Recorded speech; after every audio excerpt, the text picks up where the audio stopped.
The sun smiled warmly over Ibadan that Saturday morning. It was a perfect day, the kind of day people would remember for a long, long time. At the very heart of the busy city, Christ the Redeemer Church stood tall and proud, its white walls shining bright under the clear blue sky. It wasn't just any church. This was where the rich, the powerful, and the famous came to pray, marry, and bury their loved ones. If you were important, you wanted your wedding to happen here. The whole compound was alive. Colorful flowers lined the entrance. Long white ribbons floated in the soft breeze. Expensive cars drove in one after the other, their engines humming like proud lions. Drivers in crisp uniforms rushed around, opening doors for guests dressed in the finest clothes money could buy. Laughter, music, and the sweet smell of fresh roses filled the air. Inside the church, it was even more beautiful. Golden chandeliers hung from the high ceilings. White and gold curtains framed the wide glass windows, and sunlight poured in. At the front of the church, standing calmly near the pulpit, was Pastor Samuel Adeyemi. He was a tall man, a little round in the middle, with soft, kind eyes and a gentle smile. His black and grey hair showed his age, but his spirit was strong and full of life. Everyone respected Pastor Samuel. He had been serving in Christ the Redeemer for 25 years. He had married hundreds of couples. His voice was calm, wise, and when he spoke, even the proudest people listened. Today, Pastor Samuel wore his best white robe with gold embroidery. He held a small Bible in his hands and watched quietly as guests found their seats. He smiled as he saw familiar faces, politicians, business tycoons, celebrities. But he also noticed some faces he didn't recognize, faces that looked around the church with strange, restless eyes. He made a mental note but said nothing. Today was supposed to be a day of joy. The bride, Kemi Adeyemi, was the shining star of the day. Daughter of one of Ibadan's wealthiest families, Kemi was loved by many. She was known for her kind heart, her beauty, and her simple ways despite her riches. People said she was a true princess, not just by wealth, but by the goodness in her heart. Everyone agreed. Kemi deserved a happy ending. And today she was marrying her childhood friend, a man named Femi Adebayo. Pastor Samuel adjusted his glasses and glanced at the clock. The ceremony would begin soon. He watched as the groom stood at the altar, dressed in a sharp white suit, smiling confidently. He was a handsome young man, tall and dark-skinned, with a charming smile that made many of the guests nod approvingly. But Pastor Samuel, wise from years of experience, noticed something strange. The groom's smile looked a little too tight. His hands kept moving, straightening his tie, smoothing his jacket, tapping his fingers against his thigh. Pastor Samuel had seen enough nervous grooms in his time, but this felt different. It wasn't the sweet nervousness of a man marrying the woman he loved. No, it was something else, something harder to name. Still, Pastor Samuel said nothing. He whispered a short prayer under his breath. Lord, if anything is hidden today, bring it to light. The choir began to sing softly. Guests leaned forward, waiting for the grand moment. Everyone was excited. Cameras flashed. Whispered conversations floated through the air. She looks like a queen, someone said.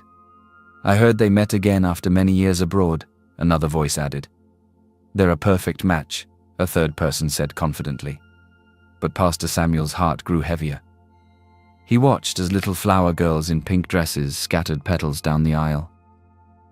He watched the groom glance nervously toward the entrance. And then the music changed. A soft, slow, beautiful tune filled the church. Every head turned. There she was. Kemi stood at the entrance, wearing a breathtaking white gown that shimmered like 1,000 stars. A long veil covered her face, but her graceful walk and proud posture left no doubt she was every bit the princess they had all imagined. As she began her slow walk down the aisle, arm linked with her father's, guests rose to their feet. The groom's smile widened, but Pastor Samuel noticed how he shifted on his feet, like a man preparing to run. Again, Pastor Samuel prayed silently. Lord, guide me. If this marriage is not right, Stop it today." As Kemi came closer, the groom reached out his hand. Their fingers brushed. For a moment, everything seemed perfect. And yet, deep inside his spirit, Pastor Samuel felt it, a strange, cold breeze of warning. Something was wrong. Something was very wrong. But what it was, he could not yet see. Not yet. To everyone watching, this was the perfect love story, a fairy tale come to life. But every story has a beginning, and Kemi's had started many years ago, long before today, long before the white gown and the flashing cameras. Kemi Adeyemi had grown up in a life many could only dream of. Her father was one of the richest men in Ibadan, known for his hotels, real estate, and powerful friends. But even with all the money in the world, Kemi's childhood was not filled with snobbish parties or gold-plated toys. Her parents had raised her simply, teaching her to be kind, humble, and generous. As a little girl, Kemi's favorite memories were not in grand ballrooms or five-star hotels. They were in the dusty gardens of their old family home, running barefoot with her best friend, a boy named Femi Adebayo. Femi's family was not as wealthy as Kemi's, but their friendship had been pure and strong. They spent hours climbing trees, chasing goats, and dreaming about the future. "We'll be best friends forever," Femi had said once, his small hand clutching hers. Kemi had believed him with all her heart, but life had other plans. Femi's family moved abroad when they were still young. His father had gotten a job opportunity in London, and just like that, Femi was gone. No goodbye, no letters, no phone calls, only silence. Kemi had cried for weeks. She had kept a small wooden bracelet Femi had given her, a simple thing, worn and faded, but to her, it was priceless. As the years passed, she buried the memory deep in her heart. She grew into a beautiful young woman, studied business at a prestigious university, and took her place beside her father in the family empire.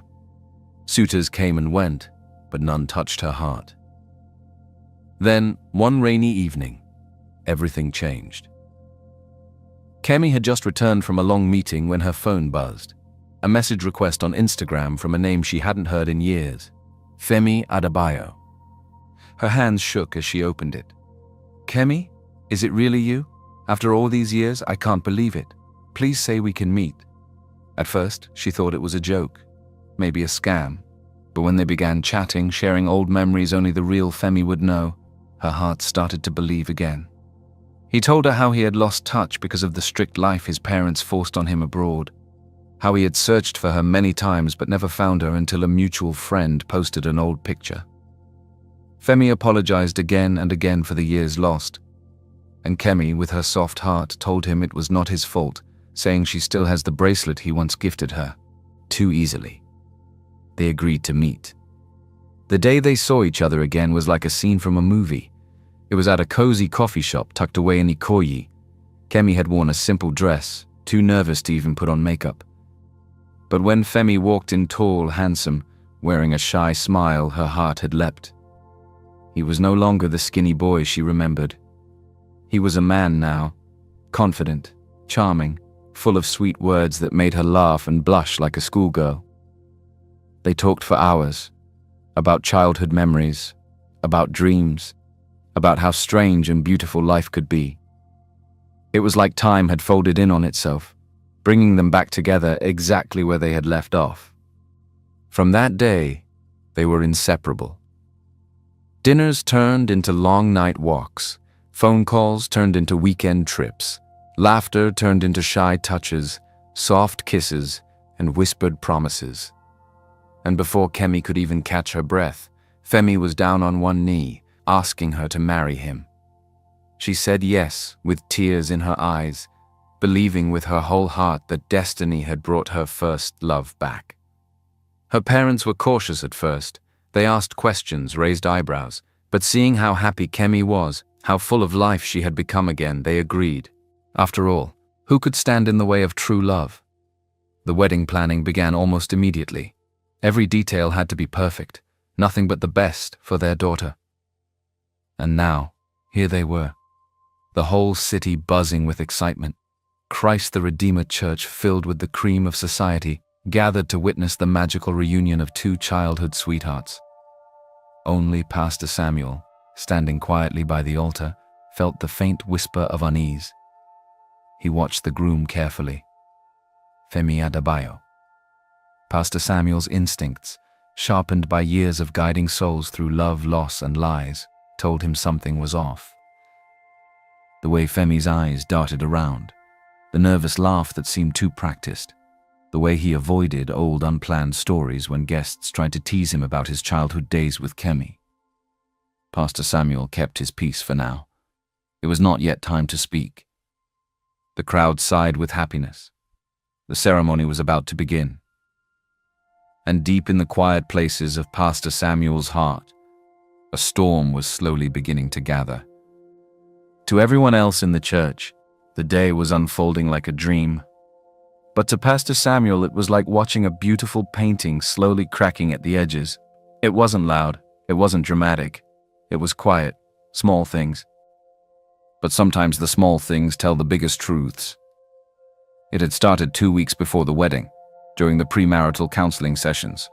It was a tradition at Christ the Redeemer Church that every couple must sit with Pastor Samuel for counseling, a chance to prepare their hearts, not just their outfits, for marriage. Kemi had been glowing, excited, laughing shyly at every question. But Femi had been different. At first, Pastor Samuel had thought it was just nerves. Many young men became shy when speaking of love in front of a pastor. But soon he noticed things that made his heart heavy. One afternoon during counseling, Pastor Samuel asked a simple question. Femi, which festival did you and Kemi used to attend as children in Ibadan? Femi smiled and answered, Of course, sir. We always celebrated the Yam festival together in April. Kemi nodded happily beside him, but Pastor Samuel's heart sank. The Yam festival, the traditional one in Ibadan, was celebrated in August, not April. Every Yoruba child who grew up in Ibadan knew this. April was too early. Only someone who had read about it on the internet or heard about it halfway would make that mistake. Pastor Samuel said nothing. He simply smiled and continued. But in his mind, a small stone had been dropped into a still pond. Ripples of doubt began to spread. Another time, during a light conversation after service, someone had jokingly asked Femi, You remember Mama Titi's stand near your old house? Femi laughed and said, Ah yes, Mama Titi, the one who used to sell roasted yams and plantain at the junction. The group had laughed politely, but Pastor Samuel had caught it again. Everyone who truly grew up in that area knew Mama Titi was famous for her akara, the best bean cakes in town, not yam and plantain. Roasted yam sellers were across the market square, not near the houses. It was another tiny crack, but it was there. And then there were the dodged questions. When asked about his family, Femi would lower his eyes, sigh deeply and say things like, It's too painful to talk about. I lost many family members abroad. I would rather not remember. I am all alone now. At first, people respected his grief. But after the third or fourth time, Pastor Samuel began to feel something was wrong. It wasn't just sadness in Femi's voice, it was avoidance. A man hiding behind a wall, not mourning behind it. Pastor Samuel wished he could dismiss the feeling. But he had seen too many marriages built on lies crumble like sandcastles in the rain. Then came the request that truly troubled him. During the final wedding rehearsal, as they walked through the program, Femi had leaned close to Pastor Samuel and said, Sir, can we make the ceremony shorter? Maybe skip the speak now or forever hold your peace part? He had laughed lightly, brushing it off as nervousness. You know, sometimes people cause unnecessary drama at weddings. We just want a smooth day, no interruptions. Kemi had looked slightly surprised. Wow, Femi, are you hiding a secret fiancé you don't want me to know about? Come on, babe, you know that can never happen, he replied sharply. She didn't say more, she had only asked the question as a joke. She trusted him completely. But Pastor Samuel froze inside. The speak now or forever hold your peace was not just a fancy tradition. It was a powerful spiritual moment, a chance for truth to be spoken if anyone knew a reason why the marriage should not happen. No honest man would fear it. Pastor Samuel gave a small smile and said gently, "Ah, my son, no wedding is without small fears, but truth and love have nothing to hide. We will keep the full program. Trust me, you'll be thankful." Femi had nodded quickly, but Pastor Samuel saw the flicker of frustration in his eyes before he masked it. Another crack. Another whisper in Pastor Samuel's spirit that all was not well. Now, standing at the altar, watching Femi and Kemi together, Pastor Samuel felt the full weight of those tiny cracks pressing down on his heart. Femi held Kemi's hand with just a little too much force. He smiled a little too wide when people looked at him. He scanned the crowd like a man waiting for something or someone to jump out. To the guests, it looked like normal nerves. To Pastor Samuel, it looked like a man standing on the edge of a cliff, praying nobody noticed the ground crumbling under his feet. He would proceed with the ceremony, but he kept his spirit sharp, his heart open, and his prayers steady. If there was something hidden this day of beauty, God would reveal it. Even if it broke hearts, even if it stopped the wedding. He had learned over the years that when your spirit refuses to rest, it's better to listen. And today, God was surely whispering something. The first real crack came 2 days before the wedding. It was a quiet afternoon. The sun was hot, the sky wide and blue. Pastor Samuel sat alone in his small office at the back of Christ the Redeemer Church, going through final wedding arrangements, when there was a soft knock on his door. "Come in," he called. An old man stepped in, carefully closing the door behind him. He wore a simple brown agbada and walked with the slow carefulness of someone who had seen many years. His face was lined with age, but his eyes were sharp and restless. "Good afternoon, sir," the man said, bowing slightly. "Good afternoon, Baba," Pastor Samuel replied warmly, standing to offer him a seat. "Please come in." The old man sat down slowly, his hands trembling slightly as he adjusted his cap. "My name is Baba Adebayo," he said quietly. I was the uncle of Femi Adebayo." The words struck Pastor Samuel like a cold wind. "You are Femi's uncle?" he asked gently, though he kept his face calm. "Yes, Pastor," Baba said. "But that man marrying tomorrow, the one they call Femi, something is not right." Pastor Samuel leaned forward slightly, his heart beating faster. "What do you mean, Baba?" Baba's voice dropped lower, almost a whisper. "I saw the wedding announcement. I saw his picture, and my heart grew cold. That is not my nephew, Pastor." The room seemed to shrink around them. "But are you sure? Maybe he has changed over the years?" Pastor Samuel asked carefully. Baba shook his head firmly. "I know my blood. I know Femi. That man looks like him, talks almost like him. But he is not him. Femi would never hide from his family. Never. And there are things, small things, that only family can see." Pastor Samuel sat back slowly, the full weight of Baba's words settling on him like a heavy cloak. It was one thing to feel uneasy. It was another thing entirely to have a blood relative raise the alarm. The elder man leaned closer, lowering his voice even more. "Femi's parents are late, and I really haven't seen him for a long time, but something just doesn't seem right. I think there is a way you can know for sure, Pastor. Femi had a birthmark, shaped like a star behind his right ear, from birth. If that man does not have it, he is lying."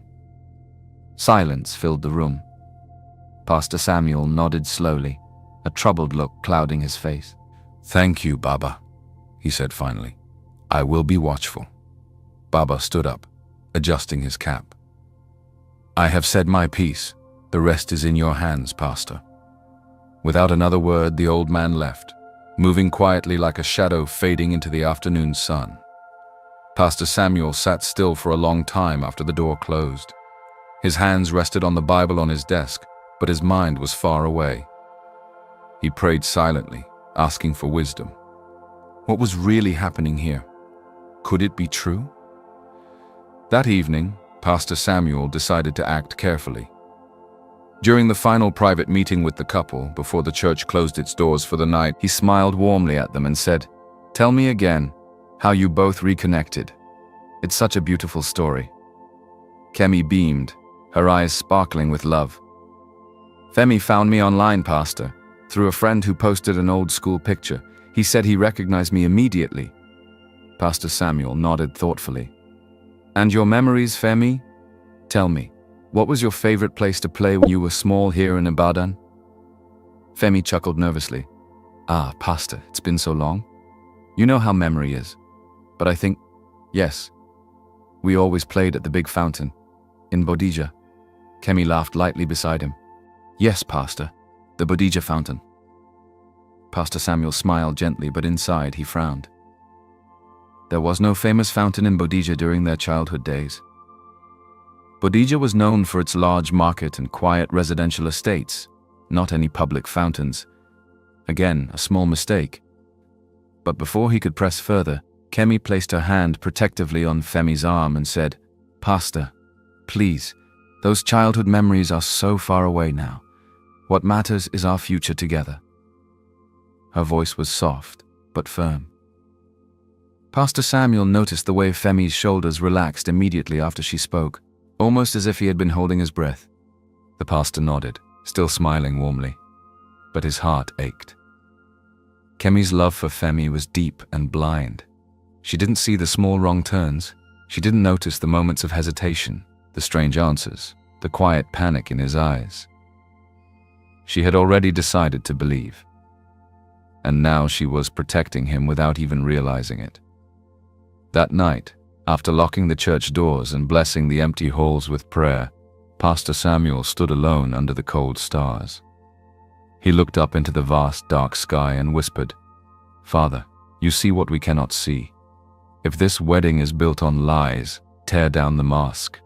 Reveal the truth, no matter how painful." The wind carried his words away into the night. And somewhere, in the heavy silence of the city, trouble stirred, waiting for the right moment to come crashing into the light. Outside the church, a long line of expensive cars stretched around the street, sleek black SUVs, shining Benzes, and even a few Rolls-Royces.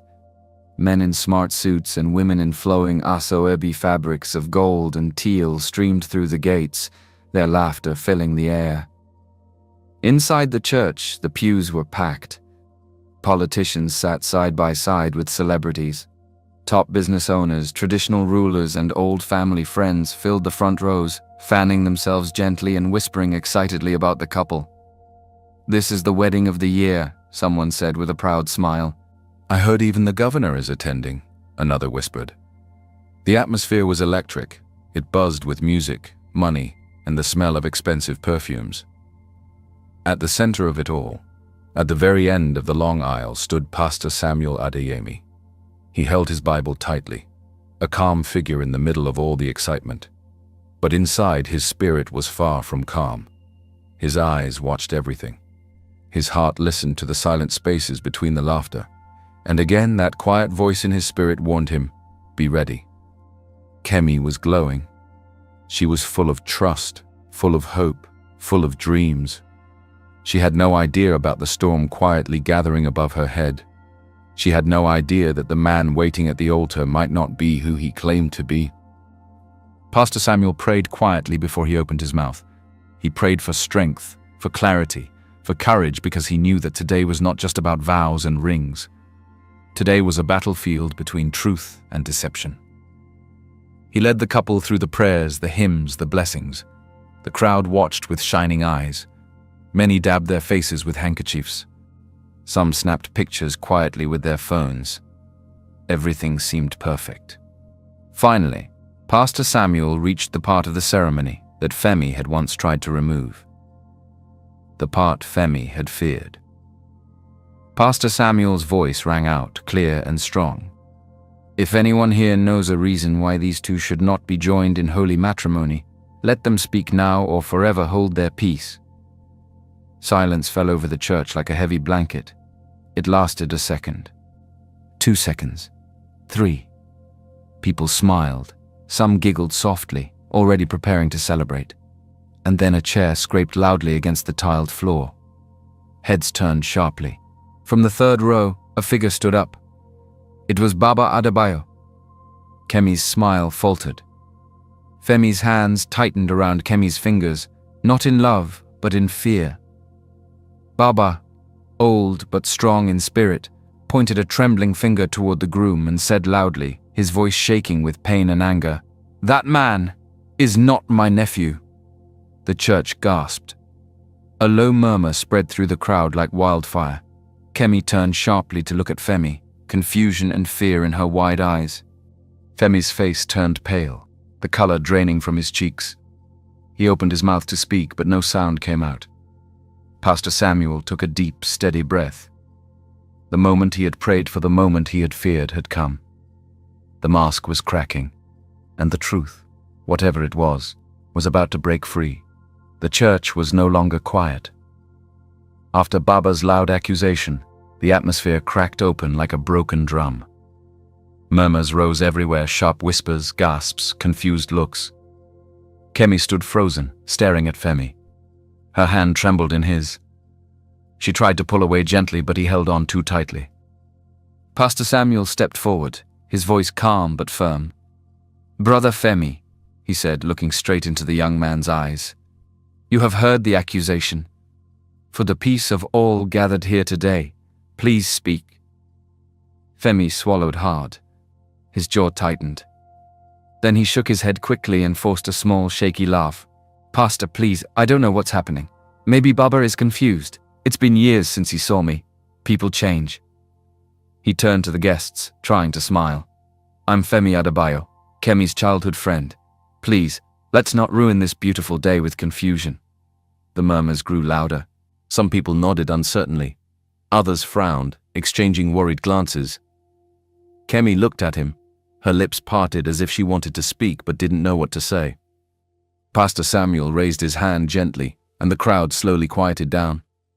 He looked at Femi with steady, wise eyes and said, "Brother Femi, if there is no cause for doubt, then this will be simple. The elder mentioned a birthmark, a star-shaped birthmark behind your right ear. Will you please show it to us?" The whole church seemed to lean forward at once. Femi froze. For one long second he stood there, stiff as a statue. Then, very slowly, he raised his hand to the back of his ear and paused. His fingers hovered there, unsure. "Pastor," he said, forcing another shaky laugh, I had surgery years ago. I removed the birthmark. It was ugly. I didn't like it." There was another sharp murmur from the crowd. Someone whispered loudly, "Who removes a birthmark from behind the ear?" Another voice, more skeptical, "Lies." Pastor Samuel remained calm. He took a few slow steps closer to Femi. "Brother Femi," he said softly, "you say you removed it, but surely there would still be a scar, something. Let us see, let everyone have peace today." Femi shook his head again, more desperately now. "Please, Pastor, let's not make a scene. I respect you, but this is not necessary. Kemi knows me. She believes in me." He looked at Kemi, his eyes pleading. Kemi looked torn, her heart fighting her head. She opened her mouth to speak, but Pastor Samuel raised his hand again. "Let us see," the pastor said, his voice carrying the full authority of a man who had walked with God for decades. There was no escape. Slowly, Femi turned his head and pulled his ear forward. Gasps filled the church. There was nothing there. No birthmark, no scar, nothing. Just smooth, untouched skin. The air grew heavy, thick with shock. Pastor Samuel's voice stayed calm, almost gentle. "My son, you see now why questions arise. Please, speak the truth. God is still merciful." Femi's shoulders sagged. The strength seemed to drain out of him. He licked his dry lips, struggling to find words. Finally, after a long, painful silence, he said, I am not Femi. I did know the real Femi. We met at university abroad. He was like a brother to me." The gasps around the church were loud. Some women covered their mouths. An elder man shook his head slowly. Someone near the back whispered, "Blood of Jesus." Femi continued, his voice low and trembling. We were close. Best friends, almost like family. When Femi got sick, before he passed, he made me promise. Tears welled up in his eyes. He made me promise to take care of the people he loved. He told me to live for him, to be his family since he had no one left. He had recently connected with Kemi and didn't want to hurt her. Some people in the crowd frowned, confused. Others shook their heads slowly, not buying the story. Pastor Samuel's eyes stayed sharp, kind but unrelenting. You are saying, the pastor asked quietly, that your friend, before dying, asked you to pretend to be him? Femi nodded quickly. Yes, Pastor. Out of love, out of loyalty. I didn't mean harm, I just wanted to keep his memory alive, to be the man he would have been. I loved him like a brother. He looked around the church, eyes wild with desperation. He loves Kemi, he cried. I didn't plan this to hurt anyone. I was honoring my friend's dying wish, and along the way, I fell in love with Kemi too. For a moment, the church was silent again. A few soft sobs could be heard. It was a sad story. A story that could pull at the heart. But Pastor Samuel, wise beyond his years, did not move. He looked at Femi carefully. And then he asked, If you were truly so close, my son, why are your memories so vague? Especially memories with Kemi. I think if your friend wanted you to be him, he will fill you in on the basics at least. Femi opened his mouth and closed it again. His eyes darted around, searching for an answer that wouldn't come. The cracks were now too wide. The story was breaking apart in the open air. Pastor Samuel's voice was soft but strong. You see, my son, the truth is simple. It does not stumble. It does not hide. Kemi stood trembling, her hands clenched together. Tears filled her eyes as she looked at the man she had trusted, the man she had almost married. And for the first time, deep in her heart, a small voice whispered to her, This is not the boy you once loved. The painting was falling apart. The mask was slipping, and the full, ugly truth was about to come out. The church was drowning in silence. Nobody spoke. Nobody moved. Even the candles seemed to burn slower, as if the air had thickened around them. Femi, or the man who called himself Femi, stood trembling at the altar. Kemi's tears had already started falling, silent rivers down her cheeks. Pastor Samuel remained steady, standing between truth and lies, refusing to look away. Finally, under the heavy weight of watching eyes and the sharp pain of his own shame, the man broke. He lowered his head, and when he lifted it again, the charming mask was gone. In its place was a tired, beaten face, a face carrying years of lies and loneliness. The man straightened his back, swallowing hard, and said louder, My real name is Chinedu Nwosu. The name hung in the air like a slap. Chinedu, an Igbo man, a stranger to the world of Kemi Adeyemi and the great Adeyemi family. Pastor Samuel's voice was gentle but firm. Tell us everything, Chinedu. All of it. Chinedu closed his eyes for a long moment.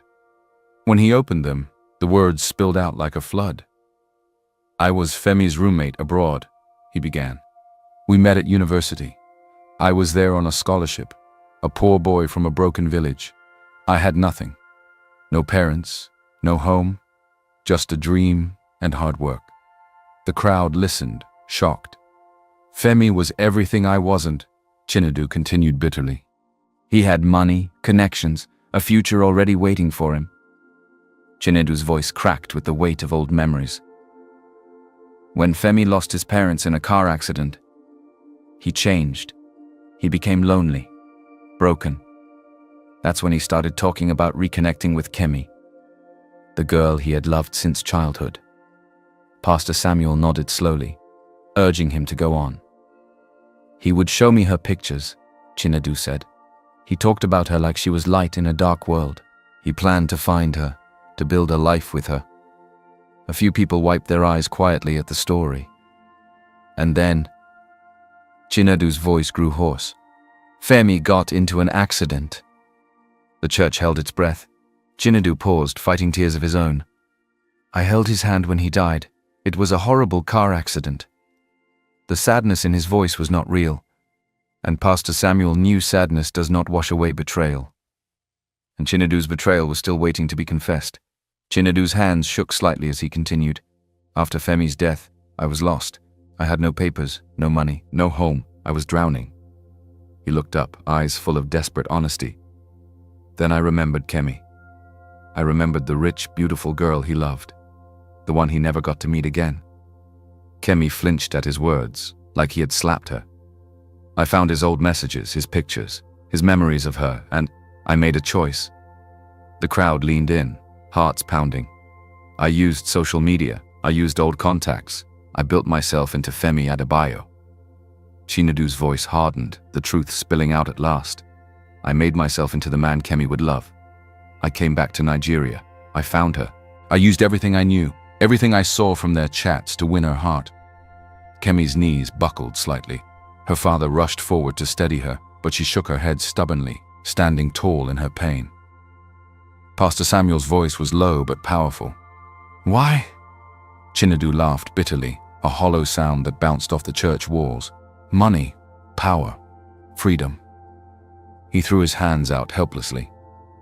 I was tired of being the poor boy who slept on the floor.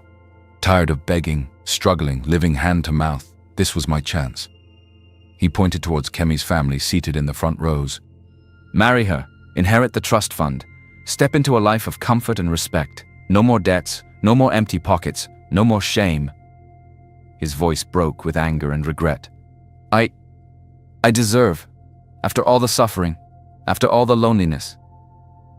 The church was silent again. Not because they understood, but because they were too stunned to speak. Pastor Samuel stepped closer, his voice trembling with holy sadness. And what about love, my son? What about Kemi's heart? What about her dreams? Chinedu's shoulders sagged. For the first time, he looked truly ashamed. I tried to love her, he whispered. But then I reminded myself I don't have time for love. I knew what I wanted, and I had to stay focused. He dropped to his knees right there at the altar. I'm sorry, he said, his voice breaking into sobs. I'm sorry. But the damage was done. The fairy tale was shattered. The dream was over, and now only the pieces remained.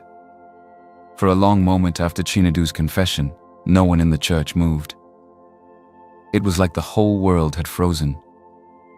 Kemi stood still at the altar, her veil pushed back, her face pale and broken.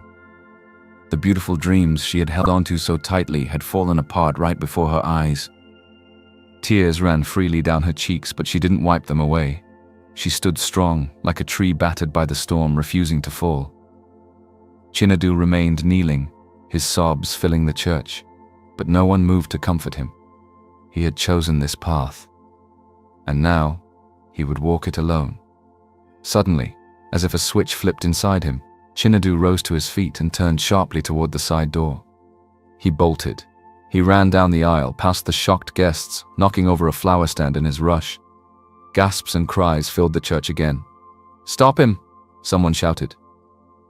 But before Chinedu could even reach the door, two tall men in dark suits stepped forward swiftly. They grabbed him firmly by the arms. Chinedu struggled for a second, wild with fear, but he was no match for them. They twisted his arms gently but firmly behind his back, leading him out of the church. The crowd parted silently to let them pass. Chinedu's head hung low, shame covering him like a dark cloud. Kemi's father, Chief Adeyemi, watched it all unfold with tight, sad eyes. He stepped up to Pastor Samuel and whispered, Thank you, Pastor. Thank you for preparing us. Pastor Samuel only nodded, his face full of deep sorrow.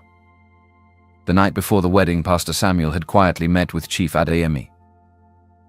He had laid out all his quiet observations. He had not wanted to cause panic. But he had insisted, For your daughter's safety, sir, let there be security on standby, just in case. Chief Adeyemi, a wise man despite his pride, had listened. And now that simple act of preparation had saved them from greater shame and deeper disaster. The wedding guests slowly began to leave, whispering among themselves. Some shook their heads sadly. Some hugged Kemi gently before leaving.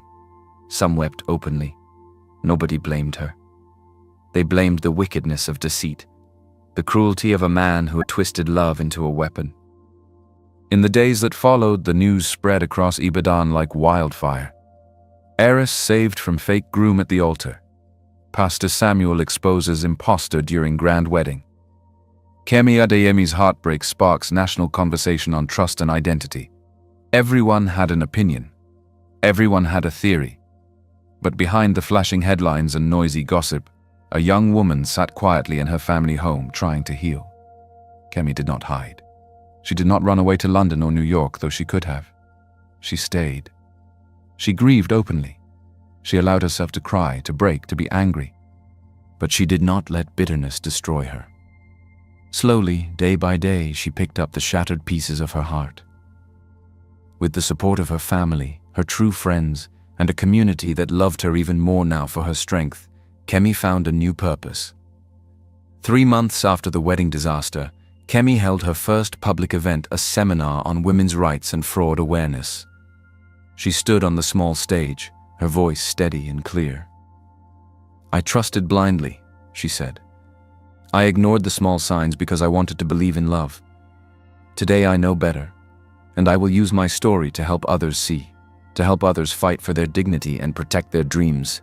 The hall erupted in applause. And somewhere at the back, Pastor Samuel smiled quietly, proud of the young woman who refused to be defeated. Life moved on.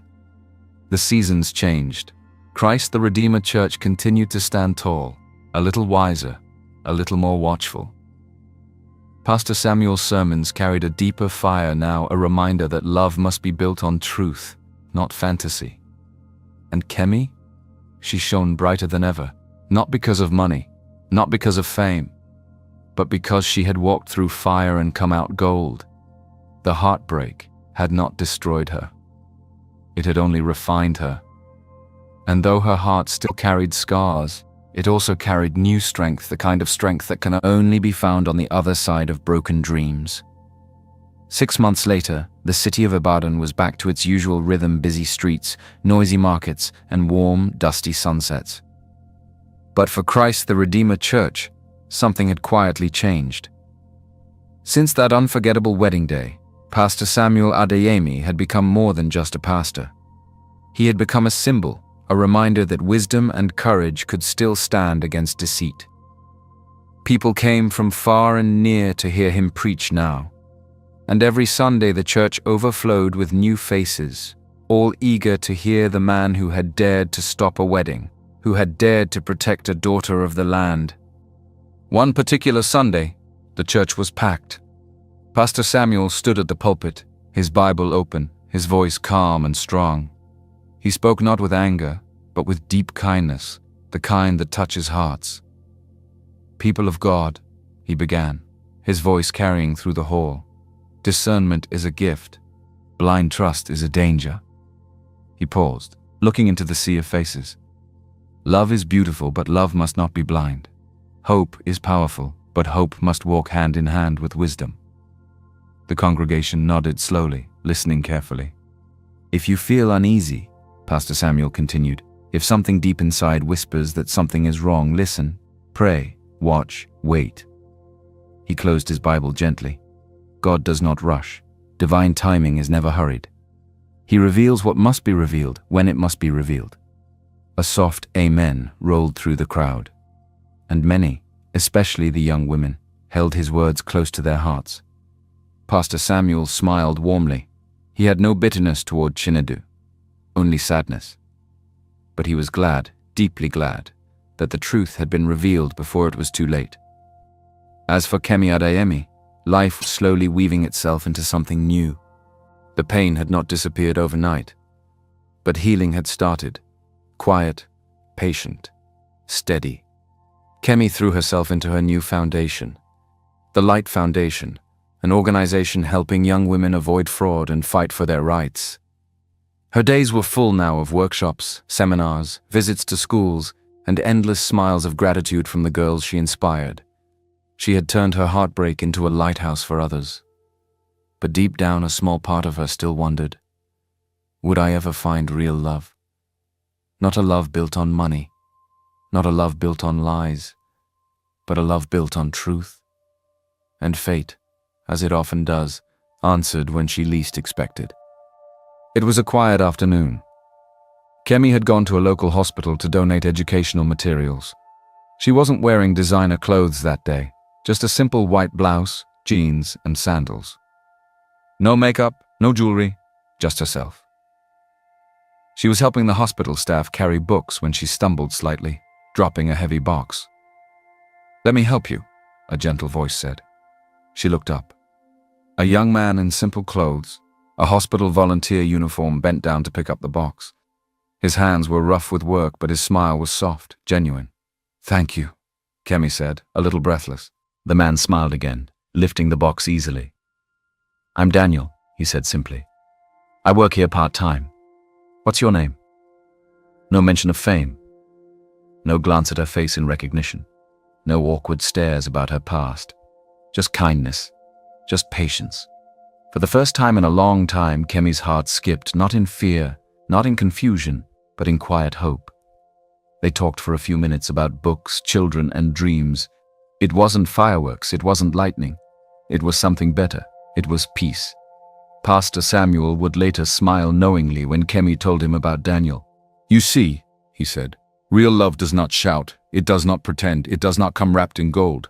It comes in truth, in kindness, in patience." And Kemi, wiser now, stronger now, knew he was right. She had walked through the fire. She had cried through the storm. And now, finally, she was stepping into the gentle sunrise of a brand new day. Not as the broken heiress who was fooled at the altar, but as the woman who chose to rise again, stronger, braver, and ready for a love that was real.